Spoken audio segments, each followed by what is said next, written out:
خزانہ نمبر 3، دوام عافیت اور بقائے نعمت کی دعا۔ اللہم انی اعوذ بک من زوال نعمتک وتحول عافیتک وفجاءۃ نقمتک وجمیع سخطک۔ حضرت عبداللہ ابن عمر رضی اللہ تعالی عنہما سے روایت ہے کہ حضور صلی اللہ علیہ وسلم نے فرمایا کہ اللہ، میں آپ سے پناہ چاہتا ہوں نعمت کے زوال اور عافیت کے چھن جانے سے، اور اچانک مصیبت کے آ جانے سے، اور آپ کی ہر ناراضگی سے۔ زوال اور تحول کا فرق۔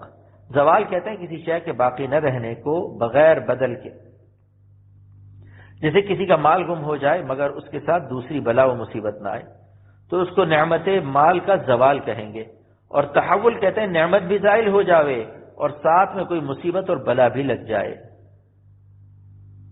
جیسے حدیث پاک میں دونوں سے پناہ مانگی گئی ہے۔ مرقات میں اس کی شرح اس طرح ہے، اللہم انی اعوذ بک من زوال نعمتک بدون بدل وتحول عافیتک ای تبدل عافیتک بالبلاء۔